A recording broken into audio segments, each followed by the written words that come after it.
Wiggly Wiggly Wonka's Wonka. Chocolate Factory. More like Butterscotch Factory. Butterscotch. Hey everybody, welcome to episode 59 of Coffee with Butterscotch, the game dev comedy podcast of Butterscotch Shenanigans. I'm Seth and I'm the games programmer. I'm Adam and I'm the tuber. I'm Carol and I'm not the tube tire. I am Sure, and I'm the game mechanic apprentice. And today is August 9th, 2016. What? When did that happen? Also known as No Man's Sky Day, only on PlayStation. Oh, that's a very, yeah. It's We kind of should talk about that. elaborate holiday. But before we do, we have a warning, which is anything can happen on this show. There will be profanity and some other kind of nonsense like that. So if you get upset about those kinds of things, then just go away. You're full of poop. Just get it out of here, you scamp. Okay, so what's happening this week, everybody? Well, Sure's back, and it's for a great reason. All of the new trainees are out of the training dungeon. We're out of the dungeon.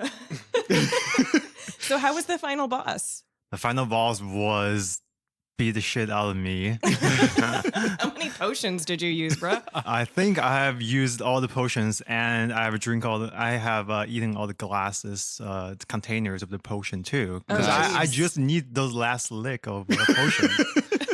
Can't waste them. I feel like you might have sort of overshot though, because eating the glass might not restore your health as well as the potion itself. Yeah. Only if there is an appropriate amount of portions lingering on that glass. Oh, that's true. You got to find that balance. Right. Yeah. So we last week we had a big get together. When was that? Wednesday? Yep. Something? I thought it was Tuesday. Tuesday? Someday? Yep. Someday last week.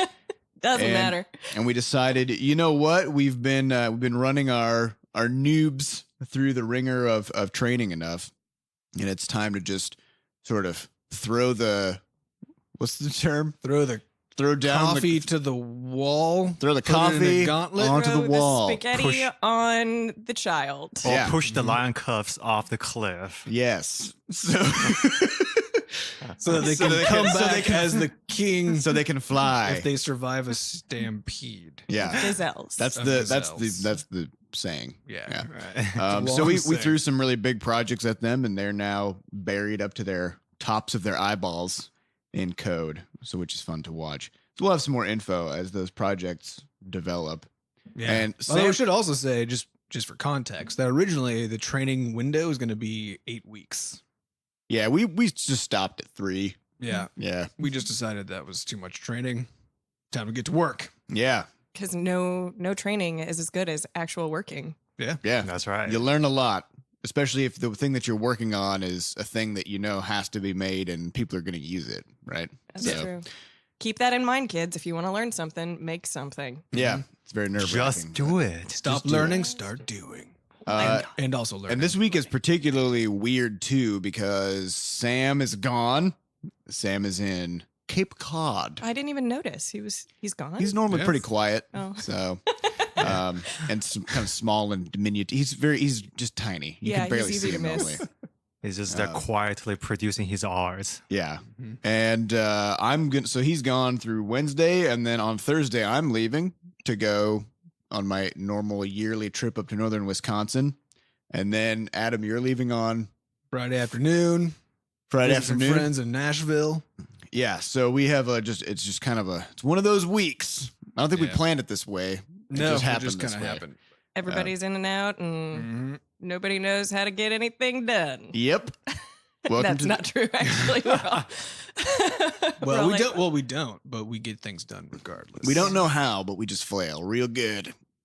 Yeah. We really do flail well. Yeah. I've seen it. And the website over this past weekend, what happened? Well, as we said last week, we made a new website. So Yeah. mostly Carol, and then I set up all the back end stuff to make it go. And then it turned out, due to me doing something really stupid, which was I made it so that we share the code for the website so that everybody has access to it. And so that way Carol and I can both work on it at the same time. Mhm. So once we put Andy on his first project, which is to build a login system for the website, Butterscotch ID. Then I gave him access to the code as well, and I also gave him a development environment so he could practice all the stuff in the universe, and it's just like a cloned version of the website. Mhm. It turns out though that I included with the code the security little file thingy that allows you to The technical term. The little security, security file. little file File thing. thing, yeah. which allows you to log yeah. to the server, to the live running version of the website. And it just so happened that the software, the editor we were using, its FTP client just boots up by default. Which is Obviously. bad. Yeah. And even worse, it's by default set up so that every time you save a change to a file, it automatically uploads it. Which is great if you really want things to explode. Yeah. Okay, so what happened then? Well, so and he thought he was on the development version, Which was a fair assumption. which was a fair assumption because he was. meaning that he could make any change he wanted to as an experiment, and then just go look at what happened, right? But it turned out every experiment he was doing was also going to the live site. Mm. So that happened, and apparently, I think this actually started on Friday and destroyed the site over the weekend, which none of us noticed because we're using a caching thing that basically stores copies of all the stuff, and that's what it shows to people. And Which so, is an awesome caching thing. If you're into web yeah, and you're using WordPress, what is the caching plugin? W3 cache master 3,000. It works. I It's don't like, know. yeah, for over 9,000 caching yeah, capacity. yeah, It's great. That's like yeah. 10,000 even. Even Enormous. that. Enormous cache capacity. It's like a cash-in trunk And so- 2000. So this thing apparently just completely died, but we didn't know yet until Sure found some broken links over the weekend, and I was just like, "That's weird," because it didn't make any sense. Looks fine on mine. And then we came in yesterday morning and tried to log into the admin part of the site, and it was just totally broken. And then we realized that actually the whole thing is totally broken. And so, and then we tracked it down and found out why. And then there were a few other problems that apparently had been lingering and making it increasingly unstable that Andy had nothing to do with.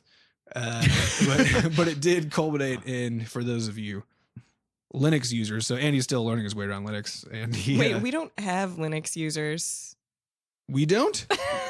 Oh, you mean for Crashlands? I was Yeah. teasing, but yeah. Right. Not Sorry. yet. We certainly I don't. had to interject with that little burn. Those of you who wish that Crashlands was on Linux, Sorry about that. We are and genuinely therefore and use it. sincerely sorry. You're probably familiar with the command rm-rf/star. Oh yeah. The Yeah. classic RM-RF Yeah. /star. Which, to be really technical, totally blows up your computer. Mm. But it's, if you don't know when you're still learning Linux, it's one of those infamous commands that people do on accident and destroy their entire computer. So that also happened.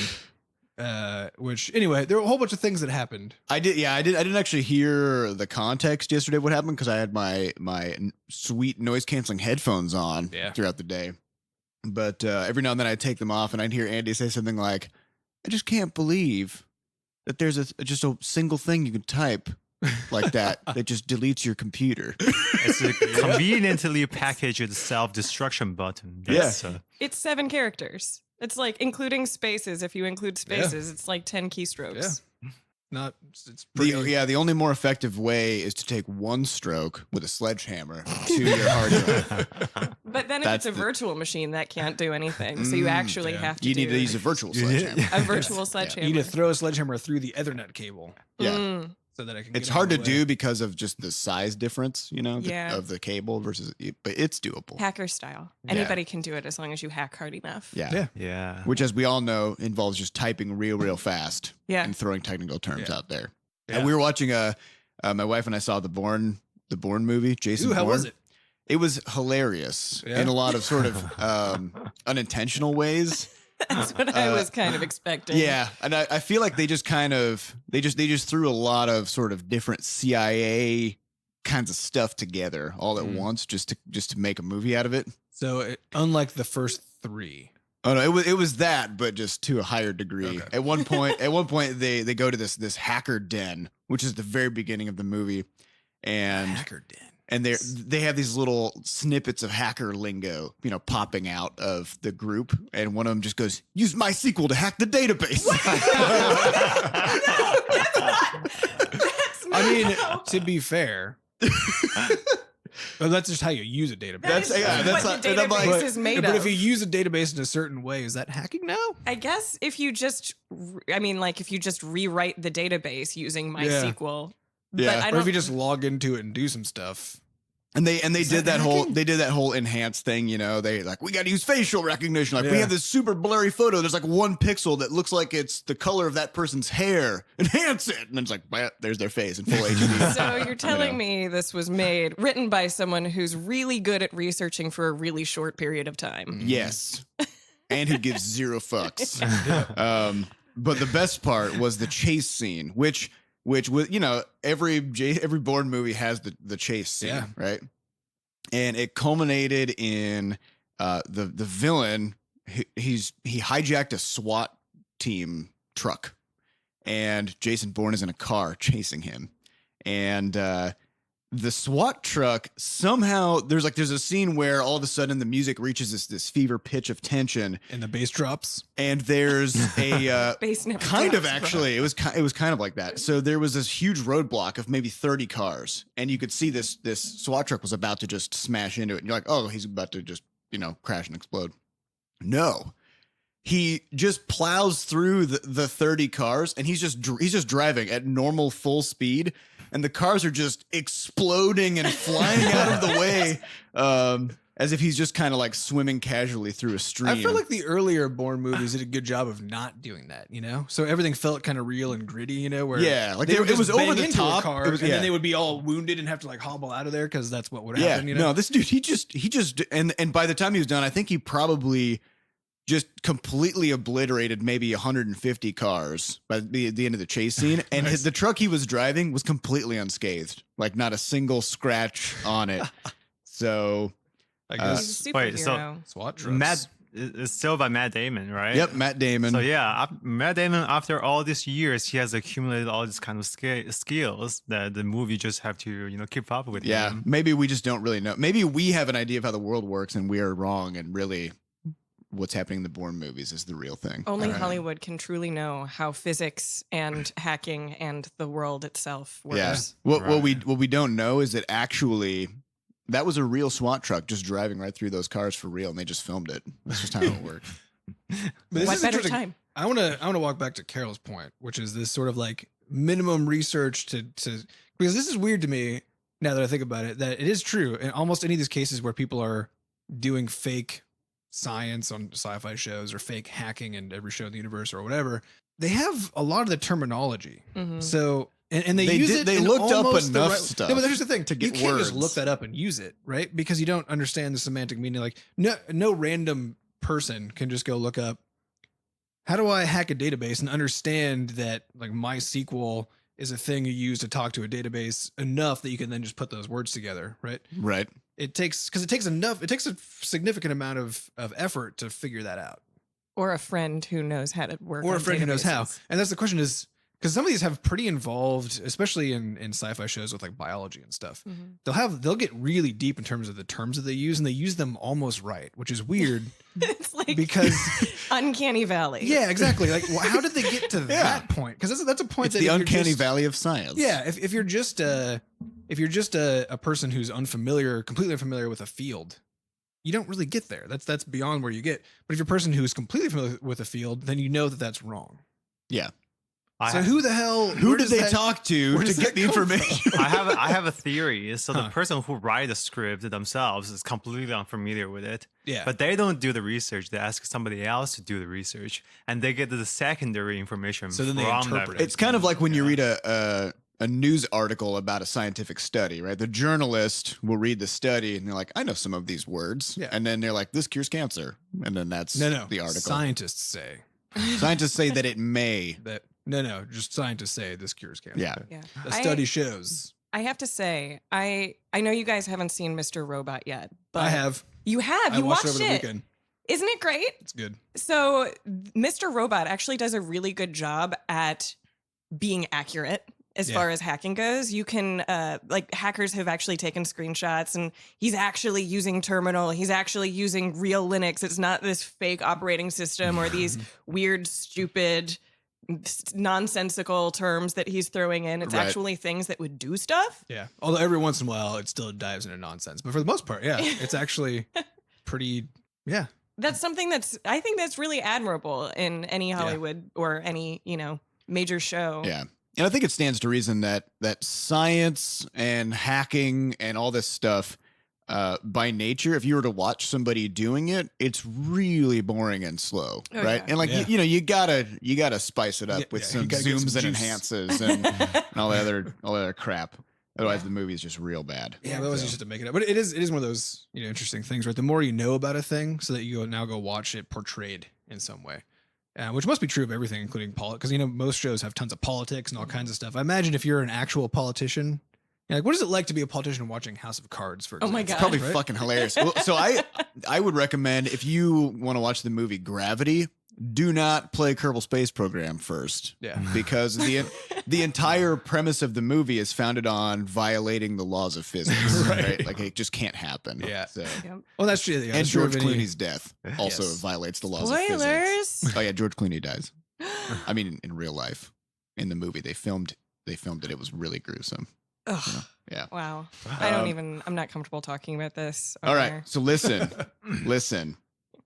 We have a couple of cool things coming down the pipe that I want to Do talk we? about. Down the pipes. So what should we talk about first? Should we talk about the animation cool tool? animation cool tool. That's what it's called. Seth was allowed to name a thing. Although to be fair, he also named the tool that I made to dump to dump Sam's images into Game Maker. Seth also named, and he named it the ink tube. The Yeah. ink tube. Well, there's two parts to the ink tube. There's the ink pump, And and which ink takes vac. the ink from Inkscape and pumps it out into something. the incume. And The then ink there's vac. the ink vac, which Oh. sucks all the ink up that's been pumped out and puts it into Game Maker. Yeah. Um, So Seth's good at naming stuff. Yeah. yeah, so we can talk about that, or we can talk about the compendium. What do you guys want to hit first? Let's talk about the what did you And call the it? animation cool tool. Yeah. I think that has to be its name. So I wish you all could have seen Seth's glowing face when he said that. He was so excited to say it again. all right, so the animation cool. So Sam has been doing the art for all of our games through Inkscape, and Inkscape is just a vector graphics program, much like Adobe Illustrator. So it creates static images, and there's no keyframing. There's no animation stuff built in. There So- actually is but it's vector animation, which I don't know if you can use that in. Yeah, no, we can't use that. Okay. Because everything in Game Maker has to be in a PNG, so it has to be exported first. And so, what you may notice in our games is that we do a kind of a weird combination of code animation and keyframes. So, for example, the Wompits in Crashlands, their ears do this thing where they just kind of wiggle around, and that's done through code. And when they bounce, their head bounce is done through code, but then Sam draws a different face for them when they are attacking and a different leg and stuff like that. So a lot of the animation gets offloaded to me as the programmer to make all these things move around. But then that also kind of lends itself to making a little bit more static looking things than we would like because of the long development process between writing a bunch of code to make a thing look a certain way and then seeing how it looks in the end, right? So the animation cool tool is Which nicely abbreviates to ACT, which feels pretty good. yeah. That is. The animation cool tool is acting. a Yeah. piece of software that I'm putting together that is basically it's sort of a skeletal animation system, but it's meant specifically for game animation. So that Sam 2D game. 2D game animation, so that Sam can put together his images and then load them into this program, do a bunch of stuff with them, and then just hit a button and it'll export all the information needed to the destination Game Maker project. And then I can just write a couple scripts to draw the animations that Sam made. So this is super cool. We're gonna throw up some different GIFs and images of some of the output of this thing. It's still really rough, but it's super fun to. This is weirding me out. Carol's taking pictures. Sorry. No, Carol's taking pictures, but because we've been putting pictures up in our tweets, but the back of her iPhone has a case that looks like a Nokia. What is that? Nokia. It doesn't even have a model number, but it's the old brick style Nokia phone. Yeah. So I was really confused because I'm like, why the fuck is Carol just holding a random Nokia phone in my face? And Pointing it at pointing me. at And just, things. I'm like, those phones don't even have cameras. I have a history of really confusing phone cases. I used to have a cassette tape, and I was taking pictures of that one time, and I was on a hayride, and this old woman kept staring at me, and I was like, I love the what is context your of deal? this. You're on a I hayride. was on I brought a hayride holding Why up a wouldn't I cassette be? tape. And I was holding up a cassette tape, taking pictures with this cassette tape, and this woman just goes, "How are you doing that?" And I'm like, "What? It's a phone case." She's like, "No, but what? How do you take pictures with that?" I'm like, "It's a phone. It's just a phone case." She's like, "I don't understand. How are you doing that?" I imagine this woman just leapt off the hayride and just She was ran away in terror. enraged. I had confused this woman to the point of fury. Nice. Yeah. Anyway, continue. Yeah, so we're gonna post some pictures Animation of Cool Tool. how things are going with the animation cool tool, but I think it's about 7 hours into development right now. Yeah, I don't know. What do you guys think about it? I think it's pretty cool. I think Yeah. it's hilarious, and we were making fun of the GIF that you posted in our Discord channel. Yeah, Of it was good. We posted a picture of a quadrupus, a work in progress quadrupus that Sam worked on last week, Mhm. and Seth ripped it apart, threw it in the animation cool tool, and it's. I gave it some Shakira hip wiggles. And so we were like, I'm a quadrupie, my hips don't lie, I'm starting to feel it right. And Yeah. it was pretty great. So we were all making fun of Mhm. Shakira. Yeah, it's Yeah. gonna make some weird stuff. Yeah. I'm also going to be the final phase of it is going to be to add the ability to create particle effects that can be attached to the animations. So particles in games are basically anything you see that looks super cool and flashy. It's probably a particle. It's probably a particle. Or a few of So 'em. when somebody casts a spell, when there's smoke, when there's fire, when there's anything like sparks coming out, or any of those cool special effects, those are particles. And so we'll be able to actually attach particle emitters to different parts of the bodies of the things that get animated. So if we want to have like laser hands or a fire crotch or any of that kind of stuff, You knew exactly where my head we can do that. Laser Hands the Fire Crotch is a pretty good character name, I think. Yeah. Bubble Laser butt. hands the fire crotch. Yeah. Yeah, that sounds like a character from Diablo 2, like a randomly generated monster. I'm writing this down. Okay. I see you. That's a good podcast title right there. Laser hands the fire crotch. Yeah, so that's coming along, and then we also have, as a studio, something that we want to talk about with everybody, which is Global warming. global warming. It's a huge problem, important. and it's like 90 degrees today. So just guys quit it. Yeah, but overnight it was cooler, so I Yeah. don't really buy it. I'm Yeah, not really. me neither. Now that you say that, Yeah. that's some good argument. It's global right there. cooling at night and global warming at the day. Oh Yeah. my God. How could we be in global warming if sometimes it's colder outside than other times? You know Yeah, what I mean, obviously. this doesn't make any sense, you guys. Yes. Yeah, Um, right. Glad we got Science. that covered. That is what you wanted to talk about, right? Yeah. All right, question time then. So no, but there's one other thing too that we should talk about, which is so we've been going out. I should say, Carol's been going and getting comic books made, or a comic book so far. made. Comic book first. Yeah, The first. We want to. Comic book We've prime. talked about this in the past, but we want to start expanding our universe and giving different perspectives on the characters and the races and the world and all the stuff that we have in our games. And because they're cool and we're proud of them. Yeah. And one of the ways we want to do that is through books and stories and comics. And so Carol went out and found a comic book artist, We talked about him on a podcast a couple of weeks ago, but Ben Sawyer is Benjamin Sawyer. a local comic book artist who's just brilliant. He's so good at what he does. He is. So we have a Crashlands comic that is pretty much done, right? We just need to finalize a couple of things, and then we need to figure out. What to do? What with to it. do with it. steps. So that's what we want to talk about is we don't know how to distribute comics or books or any of that stuff. We're kind of new to this game. We make video games. Yeah. I don't know if you all knew this, but we happen to. have an idea that we want to throw out to our podcast listeners for some feedback on, I guess. We're super pumped about it though. And we're right now we're calling it the Compendium, which is just kind of our internal name for it. We don't know what it's really going to be called. Yeah, I mean, after the animation cool tool, now Compendium feels like a serious letdown. Yeah. How about the comic-y cool book? I'm gonna veto that. Okay, well, we'll work. Comic-y cool bookie book. We'll work on it. Bookie McBookface. Can we just call it buck buck buck buck and make everybody say it like that? Yeah. Cool. So it's gonna be a standalone application that you can get on your tablet or smartphone or whatever, Android and iOS, and we will start sending all of our books and comics and lore and everything about our universe through that. So that's about it. Yeah. And we're just kind of trying to figure out the best way to get these cool stories in people's hands. So if that's something that appeals to you, I've done a little bit of research on where to publish and what's common for comic books, but it's also kind of a weird space because we're video game developers making comic books about our games.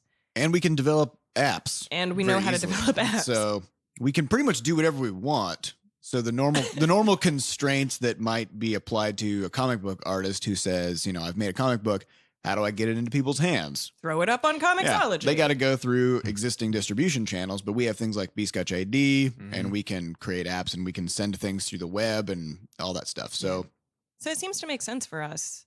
Yeah, Maybe? I think so. I hope so. Yeah, because the cool. idea is the other thing about it, which I probably should have mentioned also, was that we want to tie this app in with Butterscotch ID so that you can even do stuff like if you get a certain achievement in a game, then that actually opens up a new comic book or something for you. So we'll have some content on there that comes for free, some content that is available through unlockable stuff like that.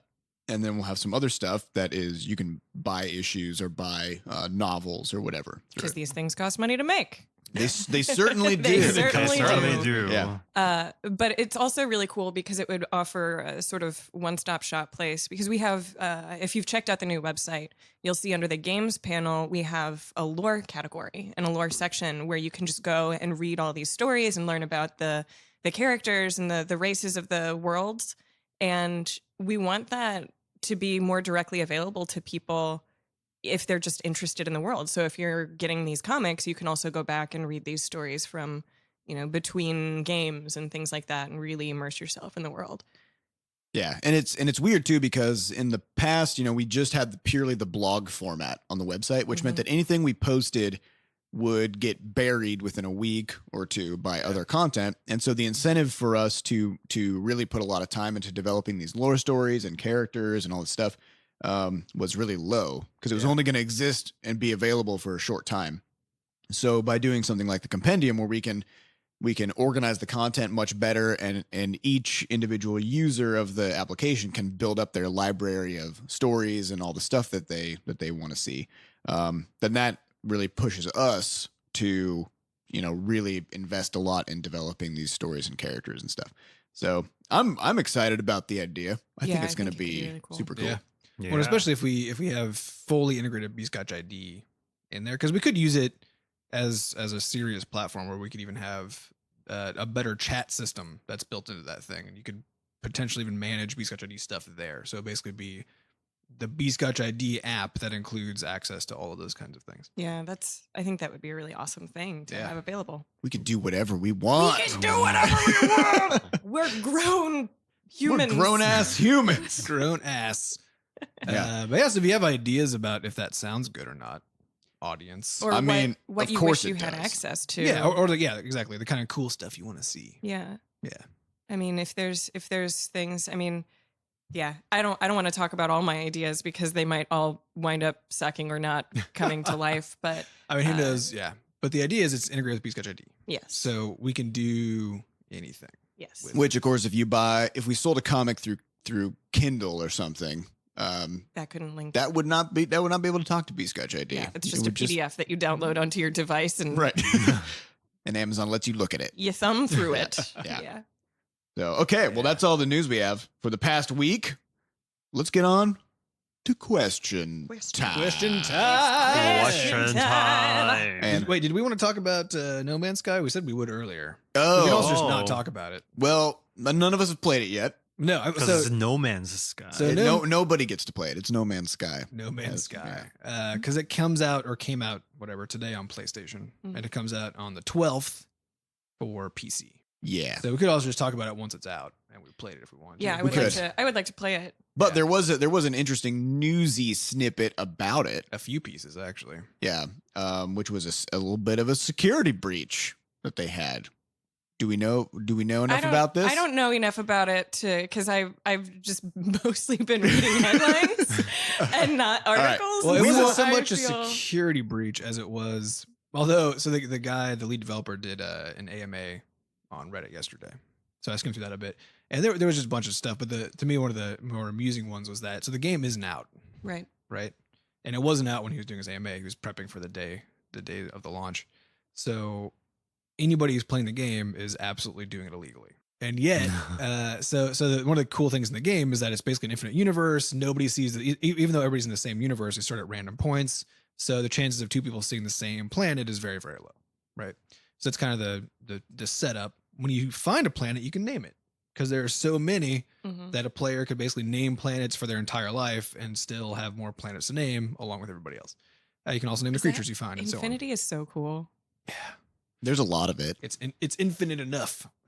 So you can go name all these planets that you find, and so the names though are global. So if you do manage to come across a planet that somebody else has been to, you'll see the thing that they named it, as well as the plants and so on.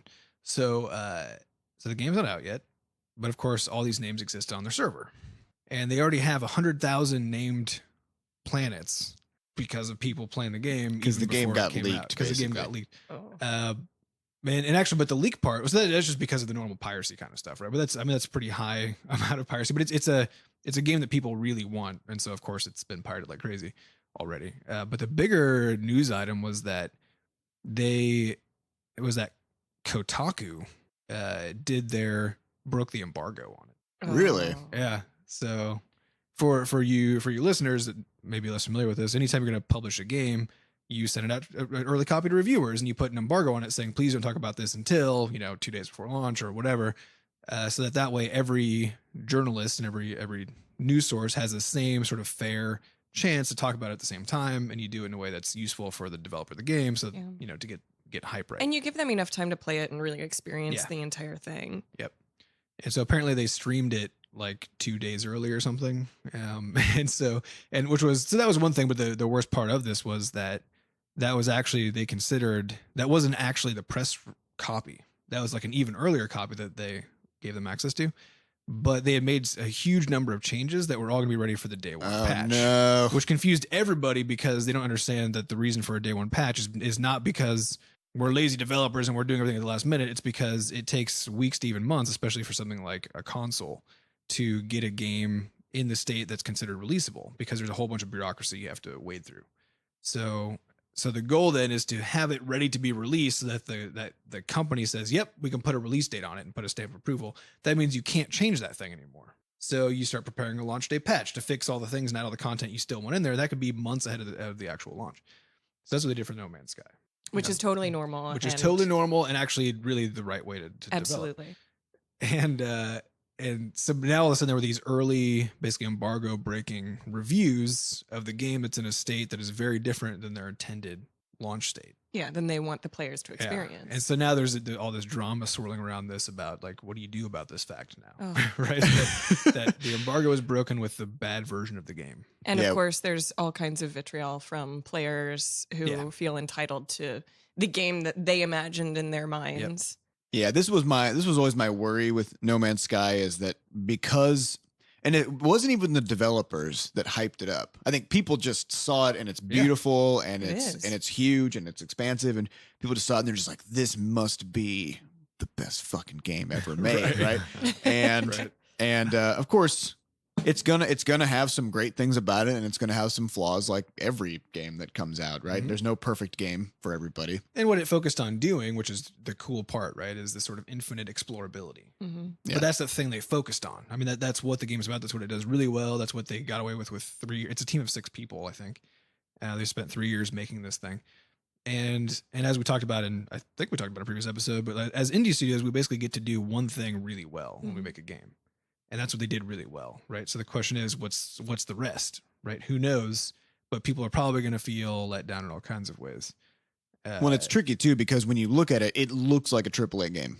I mean, it's so fabulous. it beautiful. looks like it was made by a team of 200 people. And so when you see it, if it doesn't have, 60 different game systems and Right. full on, player versus player combat and space battles and trade, every game mechanic you can imagine. And people are 5 year, gonna be like, $200 million game. yeah, people are gonna be like, well, this is a bummer. This is a big Right. letdown. Well, it's one of the interesting things too, because it's a single player game, but it exists in a universe that everybody shares. Mhm. So, but you, as far as I understand, there is absolutely no multiplayer content. So even if you end up visiting a planet that somebody else is currently visiting, that doesn't mean you're going to see them, right? Because you're both looking at different instances of the same. It's massively single player, massively much single like player. Narwhal Online.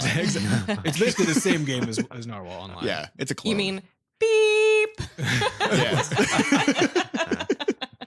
And so it's not multiplayer at all, but because of the fact that people can rarely stumble across the same planet, then there's this whole group of very outraged people that feel like that are okay with the fact that you'll almost never see a fellow player, but are incensed that when you potentially could, like on the 0.01% chance or whatever, you end up on the same planet, that you still can't, right?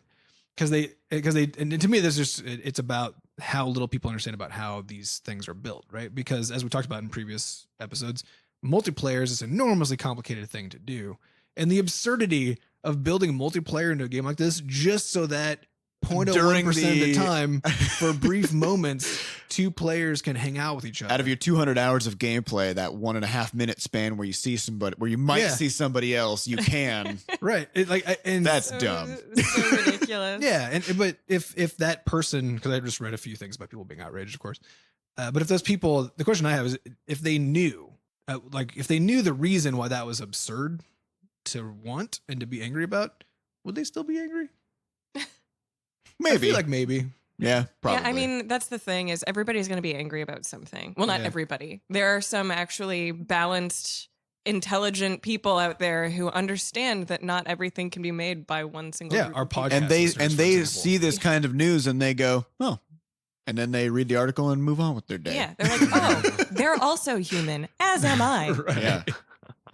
Can't have everything. But anyway, so that'll be out when our next podcast goes. Yeah. So we'll I probably, can't wait. because I'm going to dive into that thing I guess I won't be able to this weekend, sometime, probably before next episode. Yeah. But for those of you listening to this, if you somehow haven't heard about No Man's Sky, which would be really amazing, then you should definitely go check it out because it will be available. Yeah, And it's I gonna be still cool. need to finish Abzu. I Yeah, I just do too. downloaded that over the weekend, and it's beautiful. But Wait, spell that because it's weird. ABZU with a yeah. little Little- carrot little over the pokey top. thing Little over the pokey U. thing. Yeah. I kept thinking about it whenever people were talking about it. I kept hearing App Zoo, like APP space ZOO, which is No. like Probably a thing. App Zoo. I'm sure it is actually. Yeah. Abzu, ABZU. Yeah. You swim with dolphins. Yeah, it's like it's sort of like a mix between Journey and scuba diving. And Jaws. And And Finding Nemo 3. Finding Nemo 3. There's actually, spoiler alert, a shark came out and did a thing, and I was alone in my apartment, and I jumped out of my couch and screamed. It is a little startling. You know what part I was talking about? Yeah, I do. Yeah. But there's the other part where did you get electrocuted? What? Have you been electrocuted yet? No. Because that was also surprising. Because the game in general, like you just are out exploring the ocean. It's very and calm. it's super calm. It feels like nothing can like hurt you. And I'm almost positive you can't die in the game, although I don't know for sure. But it's clearly about just experiencing this world and exploring it. And so those two moments, the one where the shark does a thing, and the other one where you get electrocuted by things. I'm We're like, imagining so that out this of shark context. throws you a surprise party or Yeah, something. exactly. It was my birthday. But it's cool. That's also worth looking into. My guess is that No Man's Sky is going to feel a lot more like that Mhm. than it is like all the games, like the things that people classically call games that people are wanting it to be. Yeah. Yeah, But I'm the only super into thing that. the only thing Yeah. I know about or that I saw about as far as somebody being sort of upset about No Man's. I've been trying not to read too much about it. Yeah, it's always best. But apparently, the first person to get their hands on an illegal copy of it, played through it and posted a review online. Yeah. And they were angry that they felt lied to because it only took them going as fast as possible and making a beeline to the direct center of the galaxy, which is the goal of the game. Is, I guess, like that's where the sort of hardest content is, to get Like to the Spore. center. And it took them 30 hours going as fast as possible On an early copy of the game. Yeah, and their point point was, I thought this was supposed to be an infinite, Oh my a god. huge my galaxy. God. It only took me 30 hours. And I'm just looking at this. I'm like, do you not understand how math works? Because the galaxy is this enormous. You can think about it as a big circle, right? And the territory you just sphere. the territory you just covered was this tiny, two-dimensional line that just goes from one edge directly to the center. Yeah. So if you were to take that 30 hours and then start fanning that line out until you covered every single star, it would probably take you, a billion years or something. Yeah, and not to mention just the actually going to planets and enjoying things and doing what the game was meant to do. Yeah, as opposed to quickly just sort of skimming past it or whatever the fuck he did. I mean, just ignore all of this stuff that I'm supposed to do and just complain. Yeah. I love complaining. Yeah. That's my impression of a gamer. It's pretty good. That's a pretty good impression. But One I thought it was interesting. on internet forums specifically. Well, yeah, and that was when I was reading through the AMA on Reddit from this developer. It was really interesting because there were a few comments by him and also by Redditors that implied something which was surprising to me, because we're fairly new to Steam, and so before this we never went onto Steam forums. But when we go into Steam forums or Crashlands to find out about bugs and stuff, we dread it so much. We just dread it. And there was this, which I hadn't realized because Reddit is a notorious hive of scum and villainy, right? I mean, it's notorious for those. And so that's true, but amongst it is Redditors, an echo chamber that brings out some of the worst qualities of some people. Exactly. I like how you land on the homepage. It's like, Tis a silly place. Let's not go there. So it's notorious for this, but amongst Redditor gamers, apparently the Steam forums Have a that same reputation. reputation, right? oh, they're horrible. Yeah, meaning like it's another It's level somehow further down. which was surprising me because I think of Steam as actually a pretty friendly place because it's so privatized, right? For the most part, is you don't have a lot of public interaction. You mostly interact Except with for your in the friends, forums. except for in the forums.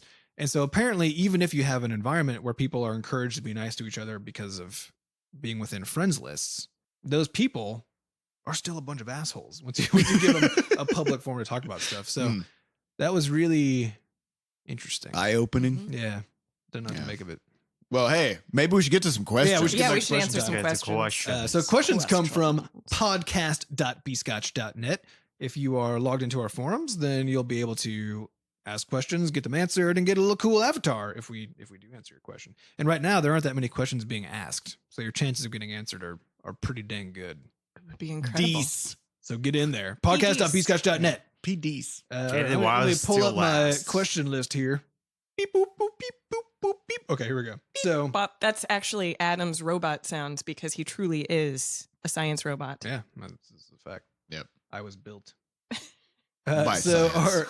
our first question comes from Mitron. Mitt Romney. Not Mitt Romney. Not Mitt Romney. Mitt Ron, who could be Mitt Romney. Wow. If you could remaster one of your favorite childhood game a la Butterscotch Shenanigans, which one would it be and how would you butter it up? Oh my god. Oh my god. This is a- Sure.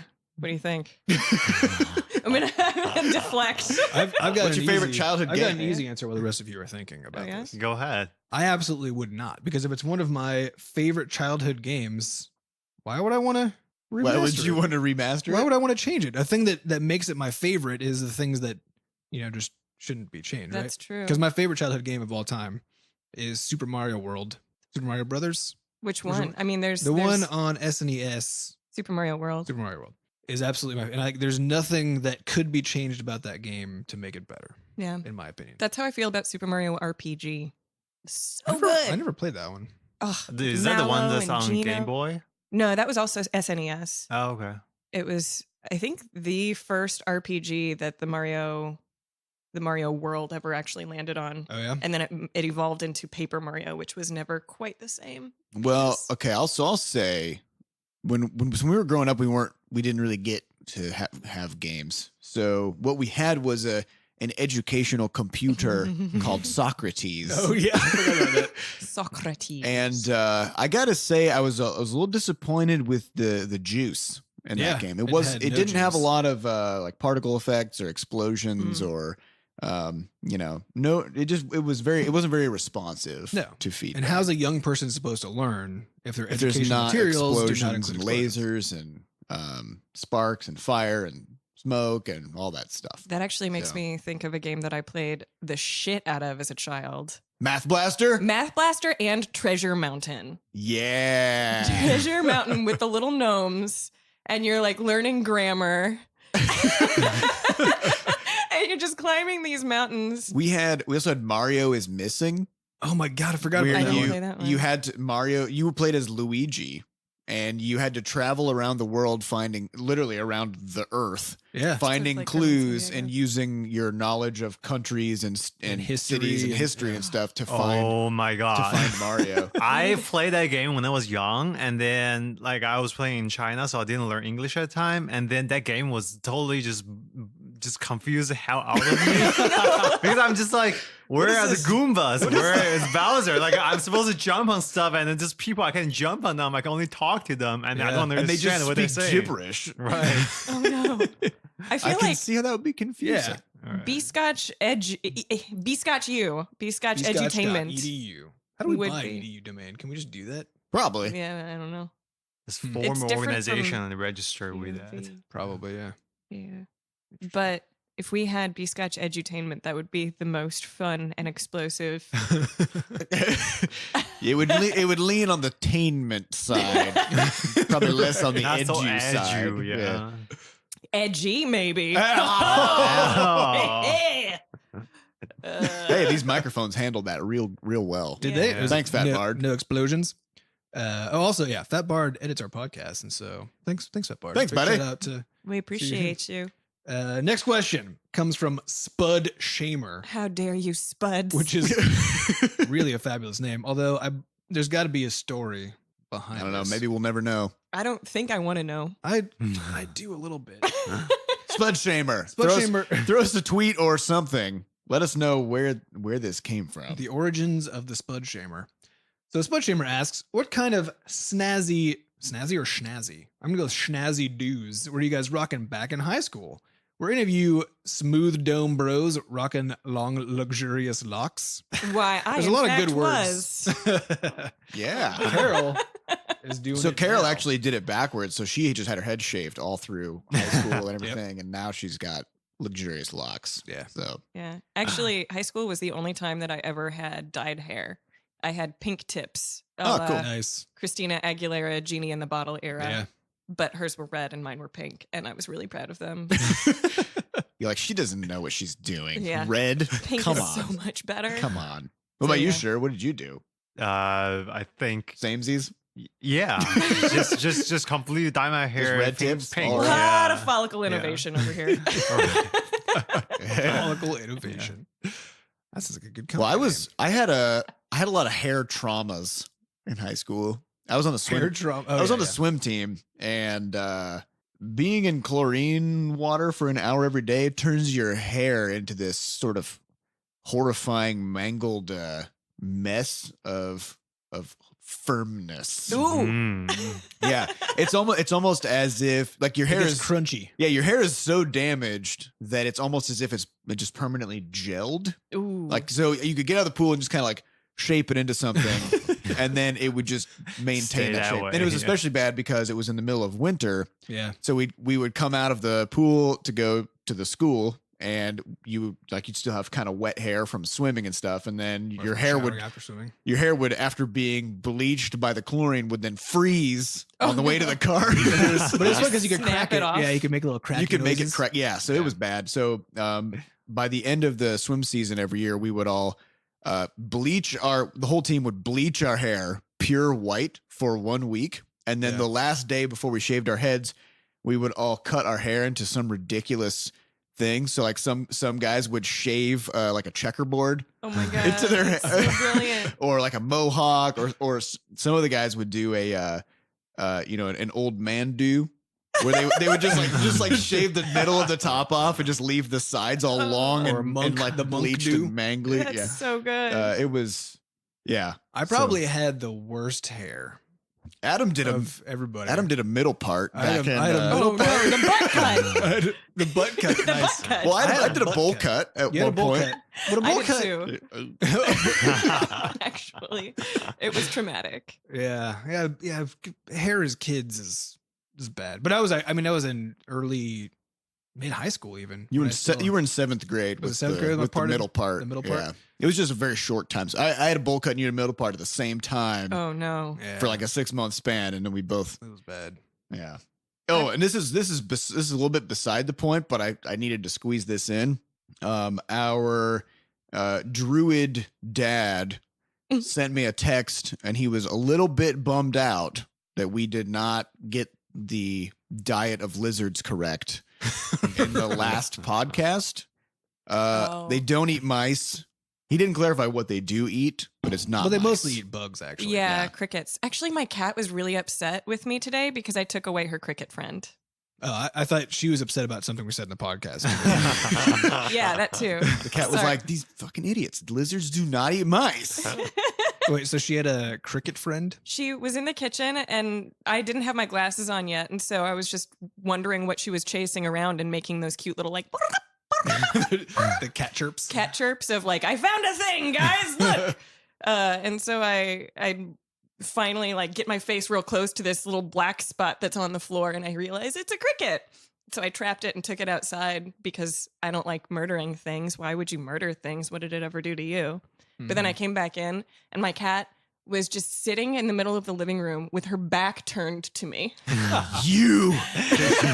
She wanted to murder things. Well, no, she was like playing with it like it was her Yeah, buddy. but- She had it in between her little paws and she That- was just looking at it lovingly. I don't think Aw. that's the emotion that she was. She totally has that emotion. You don't know No, my cat. I'm not saying she doesn't have that emotion. I'm saying when she's playing with a thing and has it between her paws and is looking at it, There might be murder coming. there's murder coming. Well, then I took away her murder and she was upset. Yeah, that's Yeah. fair.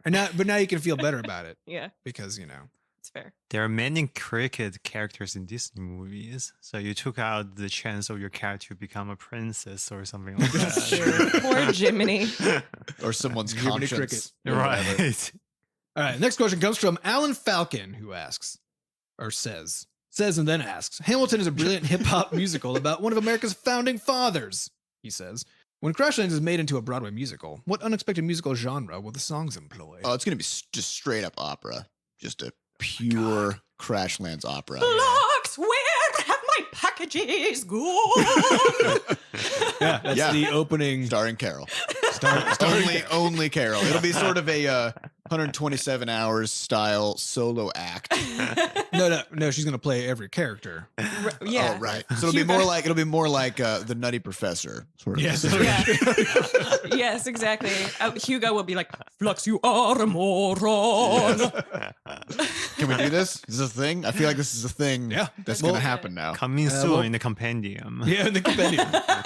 We'll put it on the list. We'll release a 1-act play. Actually, a friend of ours used to be a costume designer in New York City, Mary McKenzie from Volcano Bean, which is a game studio here in the St. Louis area. She could make all of the costumes for us.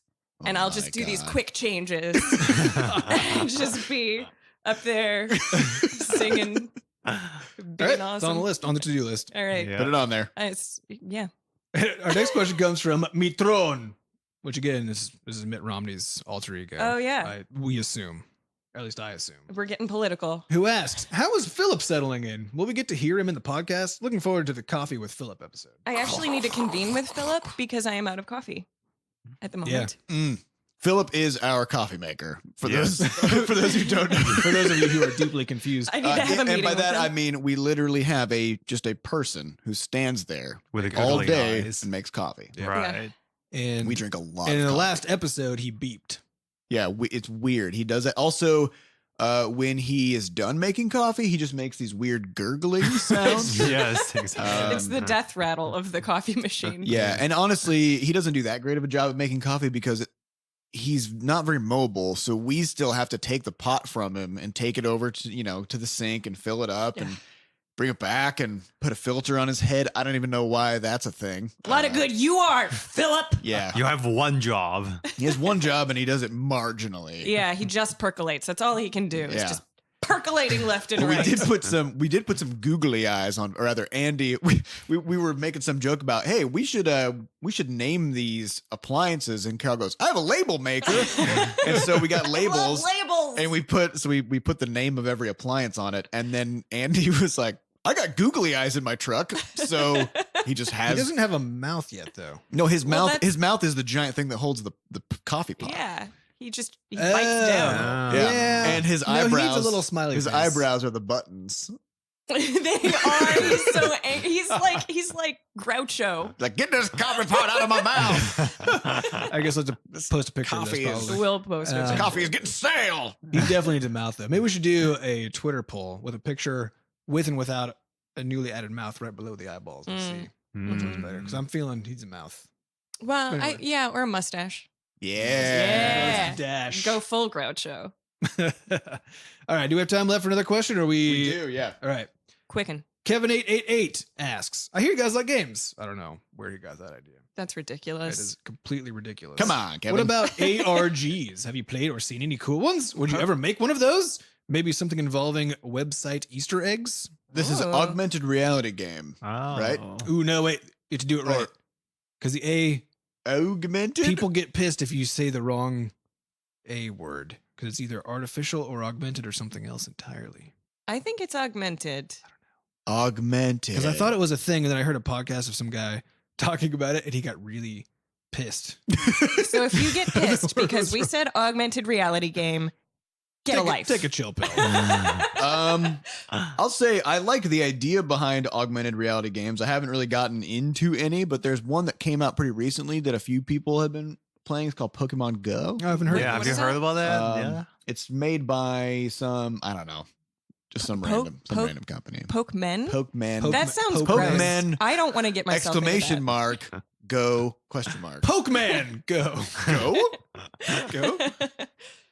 Yeah, I mean, so we are kind of talking about different ways that we can pull interesting things from the website into just the overall Butterscotch experience.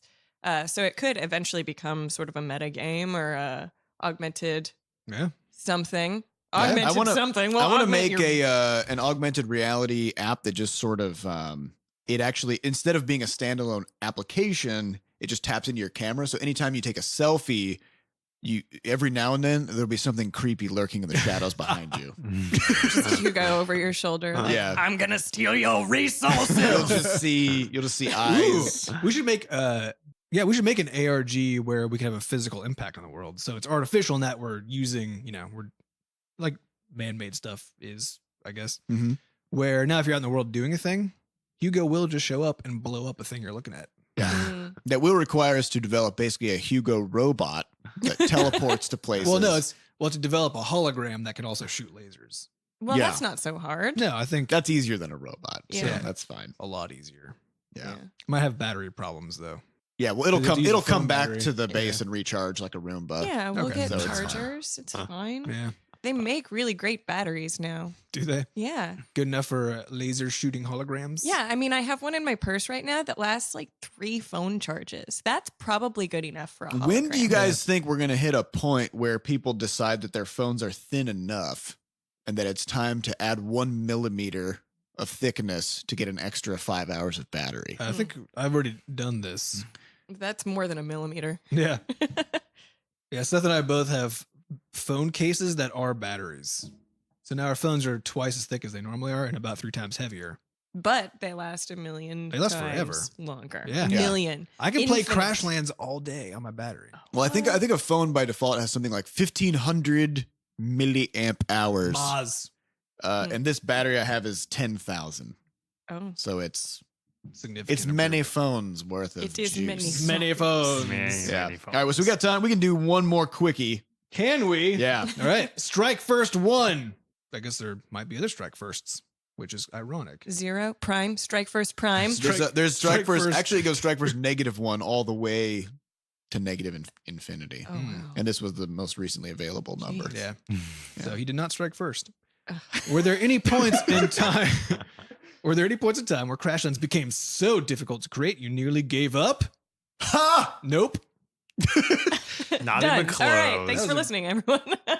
It No, was smooth sailing all along. well, this is. I mean, There was never smooth sailing. no, there were parts that were difficult. There were parts of it that were difficult to create. But this, I think, the way this question is phrased is interesting. Yeah. Because were there any points where Crashlands became so difficult to create you nearly gave up? So we didn't create Crashlands.